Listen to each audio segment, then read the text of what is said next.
اپنے حملے کر نہیں رہے لیکن وہ مسلسل انڈر اٹیک ہیں، تو یہ بھی ان کے لیے ایک بہت بڑی شکست ہے۔ اب ذرا بائیڈن کی بات کر لیتے ہیں۔ امریکہ جو کہ سب سے بڑا سپورٹر ہے، اور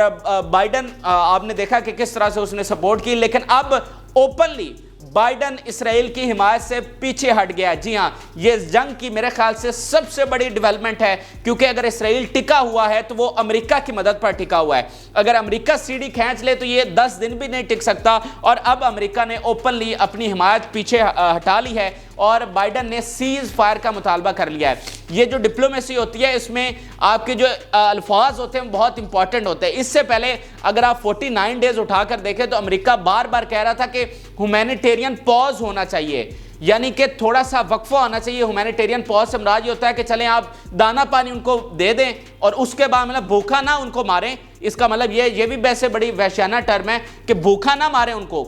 دانا پانی دے کر ان کو ماریں۔ تو انہوں نے کہا ہیومینیٹیرین پاز ہونا چاہیے، سیز فائر یعنی مکمل جنگ بندی انہوں نے کبھی نہیں کہی۔ تو آج پہلی بار بائیڈن کی جانب سے یہ بات سامنے آئی ہے کہ I formally stand for ceasefire. انہوں نے کہا بڑی سختی سے میں کہہ رہا ہوں کہ سیز فائر ہونا چاہیے، اور یہ اس جنگ کی بگ ڈیولپمنٹ ہے۔ تو اسی سے ریلیٹ کر کے اب میں وہ ایران والا پلان بھی آپ کو بتا دیتا ہوں کہ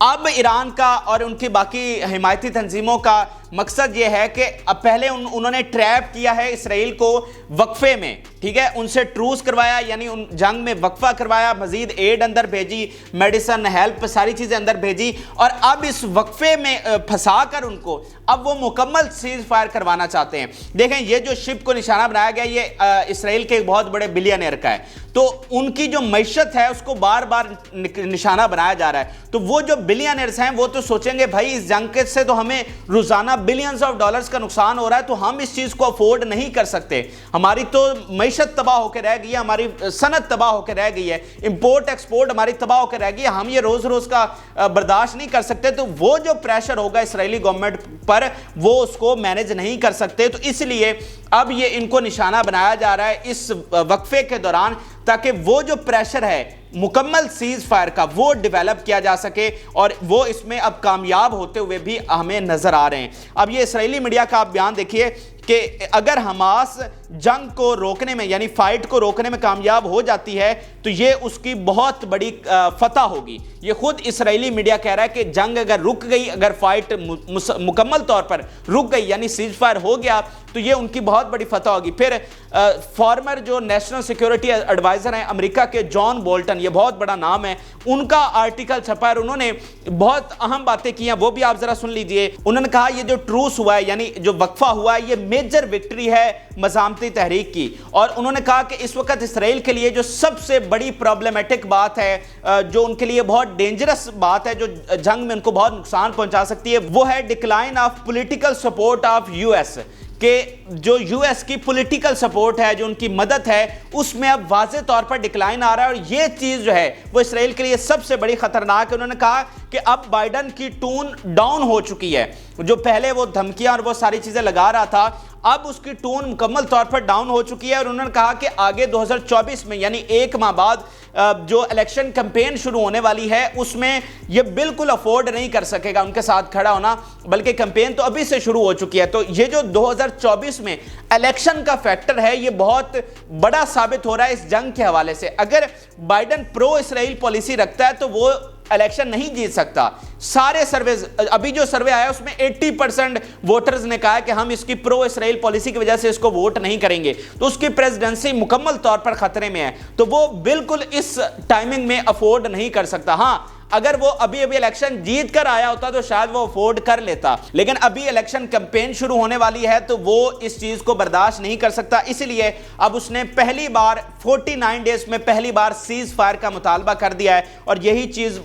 جان بولٹن بھی کہہ رہے ہیں کہ وہاں سے بالکل حمایت ختم ہو رہی ہے، اور یہ ان کے لیے سب سے خطرناک چیز ہے جو کہ پچھلے 75 سالوں میں کبھی بھی نہیں ہوئی۔ یو ایس بہت ان کے ساتھ کھڑا رہا ہے، کبھی بھی اس نے اس طرح اوپنلی نہیں کہا کہ ہم پیچھے ہٹ رہے ہیں، آج پہلی دفعہ کہہ رہا ہے۔ پھر انہوں نے کہا کہ جو کاسٹ اس وقت اسرائیل پے کر رہا ہے یعنی جتنا بھاری نقصان اس کو ہو رہا ہے یہ آپ کو آنے والے چند دنوں میں مکمل طور پر آشکار ہو جائے گا کہ اسرائیل کے ساتھ ہو کیا چکی ہے، اس کا کتنا نقصان ہو چکا ہے، یہ آپ کو آنے والے دنوں میں بتائے گا۔ اور یہ سب کچھ کون کہہ رہا ہے؟ میں نہیں کہہ رہا، جان بولٹن، ایک بہت بڑا نام ہے، فارمر نیشنل سیکیورٹی ایڈوائزر ہیں امریکہ کے۔ اس طرح اسرائیل پوری طرح سے جکڑا گیا ہے، اور جو فیملیز کا پریشر وہ کم کرنے کی نتن یاہو کوشش کر رہا تھا، یعنی یہ وقفہ کرنے کا اور پرزنر ایکسچینج ڈیل کرنے کا مقصد یہ بھی تھا کہ جو ڈومیسٹک فیملیز کا پریشر ہے اس کو کم کیا جائے، لیکن وہ اس میں بھی کامیاب نہیں ہو سکا۔ آپ اسرائیلی میڈیا کا بیان دیکھیے کہ اگر آل دی ہاسٹیجز ریلیز نہیں کروائے جاتے ریاست کی جانب سے تو یہ ریاست کی غداری ہوگی۔ اگر سارے وہ پرزنر ریلیز نہیں کرواتے، کیونکہ ابھی تو 50 ان کے ریلیز ہو رہے ہیں، وہاں پر تو سینکڑوں ہیں، تو اسرائیلی میڈیا کہہ رہا ہے کہ اگر سارے رہا نہیں ہوتے تو یہ غداری ہوگی ریاست کی، یعنی نتن یاہو کی۔ تو وہ جو اس کا پلان تھا کہ شاید یہ وقفہ کر کے چلو تھوڑا سا مجھے ریلیف یہ ملے گا کہ عالمی سطح پر جو پریشر ہے وہ بھی کم ہو جائے گا، جو ڈومیسٹک پریشر ہے فیملیز کا وہ بھی کم ہو جائے گا، لیکن وہ تمام چیزیں جو ہیں وہ الٹ گئی ہیں۔ وہ نہ ہی پریشر ختم ہوا ہے، اور عالمی سطح پر تو اس کی مخالفت بڑی ہے، اور امریکہ اس سے زیادہ پیچھے ہٹ گیا ہے۔ تو آپ سوچئے کہ یہ کتنا بڑا فیلئر ہے، اور پھر ساتھ جو حملے جاری ہیں، لبنان سے مسلسل حملے ہو رہے ہیں، آپ کے یمن سے، اب ایران سے، سیریا کے بارڈر سے، یعنی اب اس صورتحال کو یوں سمجھیے کہ انہوں نے اسرائیل کے ہاتھ باندھ دیے یہ ٹروس کروا کے کہ آپ حملہ نہیں کر سکتے، لیکن باقی ساری جو ان کی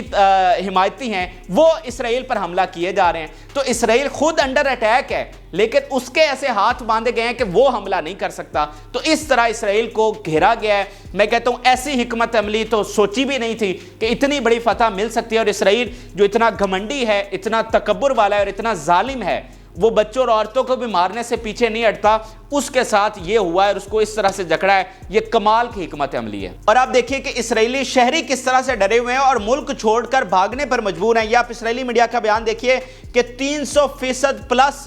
جو کالز ہیں شہریوں کی جانب سے سیکیورٹی آفیشلز کو، اس میں اضافہ ہوا ہے 300% تک، کہ وہ لیک آف سیکیورٹی اور فیئر، خوف کی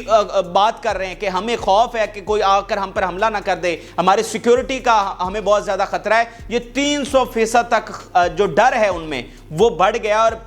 پچھلے جو سٹیٹس آئے ہیں اس میں لاکھوں اسرائیلی شہری جو ہیں وہ ملک چھوڑ کر وہاں سے فرار ہو چکے ہیں، کیونکہ ان کو لگتا ہے کہ وہ وہاں پر سیف اور سیکیور نہیں ہیں۔ تو آپ کی معیشت بھی گئی، معیشت تباہ انہوں نے کر دی، آپ کی فوجی بھی انہوں نے ہلاک کیا، آپ کی جو اوورال عالمی دنیا میں امیجینیشن اور شہرت تھی اس کو بھی نقصان پہنچایا، آپ کے ہاتھ بھی جکڑ دیے، اور آپ پر حملے بھی جاری ہیں۔ آپ کا جو لبنان بارڈر تھا انہوں نے لاکھوں شہریوں کو وہاں سے گھروں سے نکال دیا۔ تو یہ فتح ہے یا اسرائیل کی شکست ہے؟ یہ اتنی عبرتناک شکست ہے کہ اس کا کو آپ اندازہ بھی نہیں لگا سکتے، اور اسرائیل نے خود بھی نہیں سوچا تھا کہ یہ جنگ ان کو اتنی مہنگی پڑے گی۔ اور اسی لیے اگر آپ امریکہ کے بھی پہلے بیانات اٹھا کر دیکھیں تو وہ بھی بڑے گھمنڈ والے تھے کہ اسرائیل کے لیے کوئی جسٹیفیکیشن نہیں ہے، ان کے لیے کوئی ریڈ لائن نہیں ہے، جو مرضی کریں، کیونکہ سب کو لگتا تھا کہ یہ 20 دنوں میں یہ نمٹا دیں گے۔ کسی نے سوچا بھی نہیں تھا کہ اسرائیل اس کنڈیشن میں پھنسے گا۔ پھر آپ یہ اسرائیلی میڈیا کا ایک اور بیان دیکھیے کہ Hamas control Gaza after 49 days fight, کہ مکمل طور پر وہ مضبوط ہے غزہ میں، اور ابھی بھی غزہ کو اگر وہ کوئی کنٹرول کر رہا ہے تو وہ مزاحمتی تحریک ہے۔ اور میں نہیں کہہ رہا، خود اسرائیلی میڈیا اپنی شکست تسلیم کر رہا ہے، اور یہ بھی ان کی جانب سے بات سامنے آئی ہے کہ ریاست نے ان پر پابندی لگا رکھی ہے کہ وہاں پر جو میپ ہے اور جو چیزیں ہیں غزہ کی وہ نہیں دکھانی، کیونکہ اس میں واضح طور پر ان کی شکست ثابت ہوگی کہ ابھی تک 49 ڈیز میں آپ بارڈرز پر ہی پھر رہے ہیں، تو وہاں پر میپ دکھانے کی بھی اسرائیلی میڈیا پر اجازت نہیں ہے۔ اور اس سے پہلے جو ان کا ایک اخبار تھا ہریٹز، جس نے یہ انویسٹیگیشن کی تھی کہ جو 7 اکتوبر کو حملہ ہوا تھا جس میں اسرائیلی سویلینز مارے گئے تھے، وہ مزاحمتی تحریک نے نہیں مارے تھے بلکہ انہوں نے خود مارے تھے، اور جو ان کا ہیلی کاپٹر آیا تھا میوزک فیسٹیول پر اس نے اندھا دھند گولیاں چلائیں اور اس میں سویلینز مارے گئے، مزاحمتی تحریک نے مارے۔ تو اب اس نیوز پیپر کو بند کرنے کی وہاں پر چیز چل پڑی ہے، اور اس کو سزا دینے کے لیے حکومت جو ہے وہ حکمت عملی بنا رہی ہے۔ تو یوں آپ پوری پکچر آپ کو سمجھ آ رہی ہے کہ یہ گھرے ہوئے ہیں، یہ شکست خوردہ ہیں، یہ حواس باختہ ہیں، اور ان کو اب سمجھ نہیں آ رہی کہ یہ جائیں کس کھاتے۔ اب ذرا میں آپ کو اگلی صورتحال یہ بتاتا ہوں کہ پہلی دفعہ یہ ہوا ہے کہ اس وقت فلسطین میں جشن ہے، وہاں پر مٹھائیاں تقسیم ہو رہی ہیں، وہاں پر فائر ورکس ہو رہے ہیں، لیکن اسرائیل میں ماتم ہے۔ کل اتنا بڑا منظر تھا، شاید چشم فلک نے ایسی فتح کا منظر کبھی بھی نہیں دیکھا، اور یقین مانیے کہ کل پہلی بار میری آنکھوں میں بھی آنسو آ گئے جب وہاں سے خواتین رہا ہو کر آئیں اور وہ اپنے والدین کے گلے لگیں، اپنی والدہ کے گلے لگیں، اور انہوں نے سجدے کیے، اور جو بیانات انہوں نے دیے، جو ان کے چہرے پر خوشی تھی، وہ دیکھ کر یقین مانیے کہ آنکھوں میں آنسو آ گئے۔ اور یہ افسوس ہوا کہ یار ہاں یہ سال سے عورتیں جو ہیں ہماری خواتین یہ جیلوں میں تھی اور ہم ان کو نہیں چھڑوا سکے، اور ایٹ دی اینڈ مزاحمتی تحریک نے ان کو جا کر چھڑوایا۔ آپ دیکھیں نا کہ کل جتنے بھی فلسطینی رہا ہوئے ہیں ان میں بچے اور عورتیں ہیں، تو مزاحمتی تحریک نے اپنے فائٹرز نہیں رہا کروائے بلکہ ان عورتوں اور بچوں کو رہا کروایا جو سال سے بغیر کسی جرم کے وہاں پر قید تھیں، اور ان کو ایسی قید دی گئی تھی کہ وہ بیچاری عبادت کرنے کے لیے مسجد اقصی جا رہی تھی، جن کو گرفتار کیا گیا، اور 8-10 سال سے وہ صرف اسی جرم میں کہ وہ بغیر اجازت کے وہاں پر جا رہی تھی عبادت کرنے کے لیے، اس جرم میں ان کو گرفتار کیا گیا، اور 8-10 سال سے وہ جیلوں میں تھی، اور وہ امید توڑ چکی تھی کہ ان کو رہائی ملے گی۔ تو وہ جب باہر نکلی ہیں تو انہیں یقین نہیں ہو رہا تھا کہ ہم رہا ہو گئی ہیں۔ 2-3 خواتین کی تصاویر اور ان کے بیانات میں ضرور آپ کے سامنے رکھنا چاہتا ہوں۔ یہ مرا ہے، آپ ان کی تصویر دیکھیے، اور 8 سال پہلے یہ قید ہوئی تھی، ان کا بھی کوئی جرم نہیں تھا، اور بغیر کسی چارج کے، بغیر کسی سزا کے ان کو 8 سال جیل میں رکھا گیا۔ کیا آپ سوچ سکتے ہیں کہ آپ بغیر جرم کے، بغیر کسی سزا کے 8 سال آپ کو جیل میں رکھا گیا ہو؟ ایک ایک پل آپ کس کرب میں گزار رہے ہوں گے کہ پتہ نہیں میں رہا ہو سکوں گی یا نہیں، اور اسرائیلی جیلوں میں وہ کس طرح کا سلوک کرتے ہوں گے۔ تو یہ خواتین وہ وہاں پر 8 سال گزار کر آئی ہیں۔ پھر آپ یہ دیکھیے کہ یہ اسیل علی ہیں، یہ کہتی ہیں کہ میں اپنی جو فیلنگز ہیں ان کو ڈسکرائب نہیں کر سکتی، میں یہ جو اس وقت میری حالت ہے میں آپ کو بتا نہیں سکتی، اور انہوں نے باہر نکل کر ریزسٹنس زندہ باد کا نعرہ لگایا، مزاحمتی تحریک زندہ باد کا نعرہ لگایا، اور انہوں نے کہا کہ ہم تو امید چھوڑ چکے تھے۔ اب دیکھنا یہ ساری خواتین ہیں جو کوئی 15 سال کی عمر میں قید ہوئیں، کوئی 16 میں، کوئی 17 میں، آج ان کی عمریں جو ہیں کسی کی 24 ہے، کسی کی 28 ہے، کسی کی 30 ہے، یعنی 8-10 سال انہوں نے اپنی جوانی کے جو ہیں وہ جیلوں میں کاٹے ہیں۔ پھر یہ زینب ہیں، ان کی اسمائل آپ چیک کریے، مطلب جو ویڈیو سامنے آئی ہیں جب یہ اپنی والدہ سے یا پیرنٹ سے جا کر گلے لگ رہی ہیں، تو ان ویڈیوز نے بھی دنیا کو ہلا کے رکھ دیا ہے کہ وہ جو خوشی کے وہ لمحات تھے، اور ان کے پیرنٹس کو بھی یقین نہیں آ رہا تھا کہ ہماری بچیاں رہا ہو گئی ہیں۔ پھر اس کے علاوہ جرنلسٹ کو وہاں پر رہا کروایا گیا۔ آپ دیکھیں نا کہ مزاحمتی تحریک نے اپنے فائٹرز رہا نہیں کروائے، جرنلسٹ کو رہا کروایا، بچوں کو رہا کروایا، اور عورتوں کو رہا کروایا۔ پھر آپ اسرائیل کا ظلم اور تکبر دیکھیے کہ ایک ایک فیملی کو بلا کر کہا گیا کہ آپ لوگوں نے نہ ہی سیلیبریٹ کرنا ہے اور نہ ہی مٹھائیاں تقسیم کرنی ہے۔ ایک ایک فیملی کو بلا کر ان کی پولیس نے کہا کہ کوئی یہاں پر مٹھائی تقسیم نہیں ہوگی، کوئی سیلیبریشن نہیں ہوگی، لیکن جو آپ کی بمبوں اور گولیوں سے نہیں ڈرے، کیا وہ آپ کی اس دھمکیوں سے ڈریں گے؟ جو بچیاں وہاں پر اتنے سال قید کاٹ کر نہیں ڈریں، وہ آپ کی ان دھمکیوں سے ڈر جائیں گے؟ تو وہاں پر مٹھائیاں بھی کل تقسیم ہوئی ہیں، وہاں پر انہوں نے سجدے بھی کیے ہیں، وہاں پر فائر ورکس بھی ہوئے ہیں، اور وہاں پر پورا جشن بھی ہوا ہے، اور دوسری طرف یہاں پر ماتم تھا۔ اور آپ دیکھیے کہ اسرائیلی میڈیا نے خود تسلیم کیا کہ یہ جو ان کے پاس قیدی تھے مزاحمتی تحریک کے پاس اسرائیلی، ان کا انہوں نے بڑا اچھا خیال رکھا ہے۔ یہ آپ اسرائیلی میڈیا کا خود بیان دیکھ لیجئے کہ انہوں نے بڑی اچھی کیئر کی ہے ہاسٹیجز کی۔ ان کے جو اسرائیلی قیدی تھے ان کی بڑی اچھی وہاں پر خاطر مدارت ہوئی، اور سب بڑی اچھی کنڈیشن میں تھے۔ لیکن دوسری طرف کیا ہوا کہ کچھ جو فلسطینی قیدی رہا ہونے سے پہلے ان پر باقاعدہ تشدد کیا گیا، جان بوجھ کر ان کو